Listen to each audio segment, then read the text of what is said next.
Pour ceux qui ne savent pas, ça veut dire I love you en langue des signes anglaise.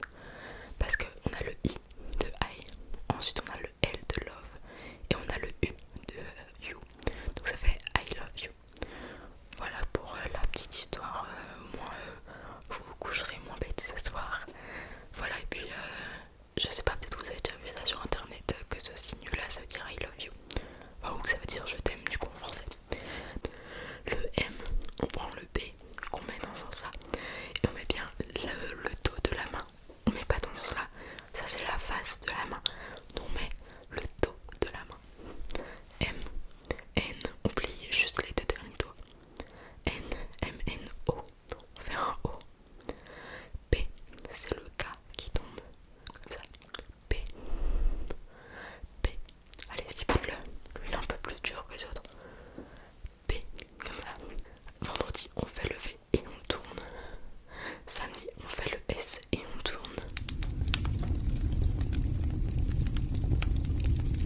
Hello, hello, hello, hello, hello. Coucou tout le monde. Avant de commencer ce roleplay, je voulais juste vous dire quelque chose. Vous l'avez sûrement déjà remarqué, mais ça fait plusieurs jours, plusieurs semaines. J'ai pas compté, je vous avoue, je sais pas du tout combien de temps. Ça fait que je ne vous ai pas tourné de vidéo YouTube. Tout simplement, la raison est que en ce moment je vis des choses compliquées et je vous avoue que j'ai pas trop envie d'en parler. Mais voilà, je pense ce que je vais faire, c'est que je vais rester sur un rythme plutôt irrégulier. Donc je m'en excuse d'avance. Et ce que je ferai, c'est que je tournerai tout simplement des vidéos quand j'en aurai envie. Parce que c'est vrai que là, j'avais pas trop la tête à ça. Et j'ai pas envie non plus de mettre une pression par rapport à ça. Sachant que, ouais, vu les circonstances, vaut mieux pas. Mais voilà, je vous laisse avec le roleplay. Bonne vidéo et bon visionnage.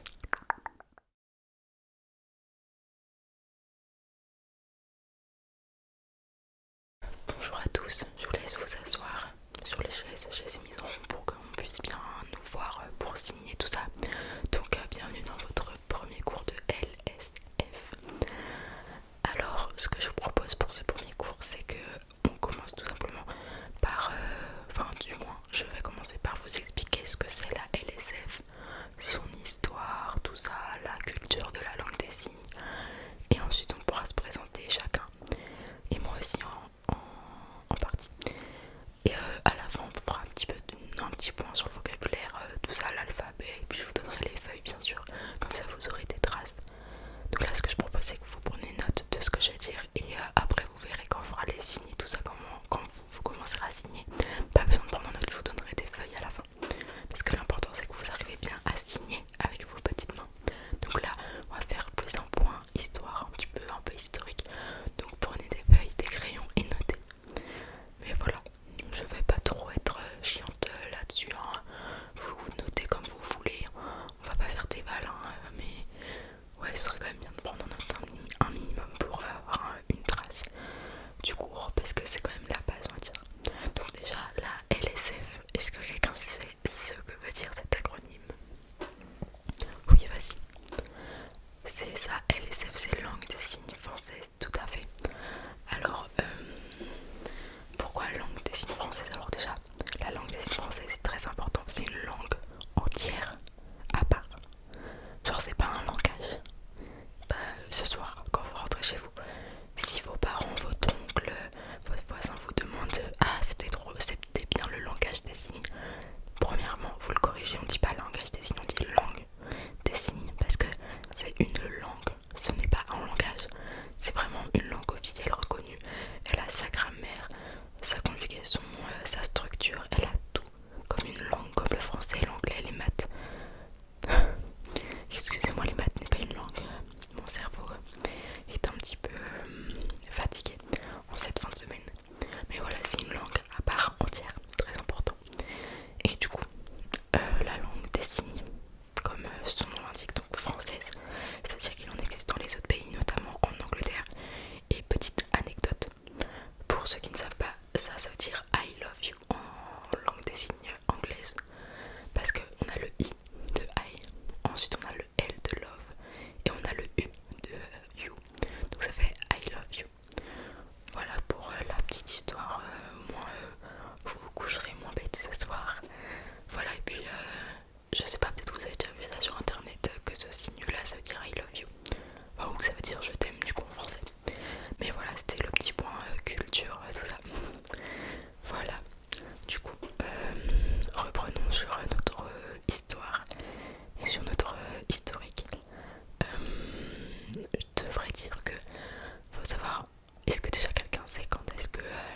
les signes, le fait de signer, quand est-ce que c'est apparu à peu près? Est-ce que quelqu'un a une idée? Essayez, au pire c'est pas grave si vous trouvez. Tu dirais quand? Au 15e siècle? Un petit peu plus tard quand même. En vrai c'est plutôt récent la langue des signes. Quand je vais vous dire la date vous allez me dire oui ça remonte à longtemps. Mais pas tant que ça non plus. Tu dirais? Ouais c'est ça, le 18e siècle. Alors si mes souvenirs sont bons, je crois que c'était en 1760, il y a un abbé. En gros il a observé deux filles, je crois que c'était jumelles. Et en gros elles étaient sourdes toutes les deux et elles communiquaient naturellement en fait avec des signes. Et c'est de là que la langue des signes en fait elle a été créée, on va dire. Qu'elle a été inventée tout simplement.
c'est des petits mémotechniques. Vous allez voir, à chaque cours, pour les signes, j'essaie de donner des petits mémotechniques drôles pour retenir. Donc là, il vient un salto vers l'avant. Donc, je m'appelle. Et là, je vais faire mon prénom avec les lettres. Donc, L, O, U, I, S, E. Donc, vous avez deviné, ça fait Louise. Je vous donne directement mon prénom parce que moi, ça ne me dérange pas qu'on m'appelle par mon prénom. Voilà. Parce que je sais qu'il y a des profs qui préfèrent qu'on les appelle monsieur, madame, avec leur nom de famille. Mais moi, vous pouvez m'appeler Louise, ça me dérange absolument pas. Donc, ça, c'est les lettres quand on ne se connaît pas encore beaucoup. Et ensuite, on a le prénom signe. C'est ça, le signe pour dire le prénom signe. Donc, mon prénom signe, c'est Louise. Comme ça. Alors, pour la petite anecdote, il faut savoir que vos prénoms signes, ça fait référence soit à un trait physique, un trait de caractère, enfin à une petite anecdote. Moi, c'est rien de grandiose, hein, mais quand j'étais plus jeune et que j'apprenais la langue des signes, donc ma prof m'avait dit que j'étais tout le temps concentrée. Du coup, on a le L, souvent pour la première lettre du prénom, et le signe concentré, tout simplement, c'est ça. Du coup, elle a pris le L et l'a transformé en concentré. Et en plus, moi qui fais de la GR et qui adore les cerceaux, on peut apercevoir un cerceau avant de fermer pour faire le signe concentré. Donc on a le L, le cerceau et le signe concentré. Donc très vite, ça fait comme ça. Donc je pense qu'on va pouvoir se présenter en une phrase très rapidement à l'oral, sachant que vous n'êtes pas beaucoup puisque comme c'est une option, vous ne l'avez pas toute prise, toutes et tous pardon. Et du coup on va se présenter très rapidement et ensuite on va trouver un prénom signe. En fonction, ça peut être, je sais pas, un sport, ça peut être un trait physique comme je l'ai dit. Voilà, on va trouver quelque chose. Alors ton prénom.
on a eu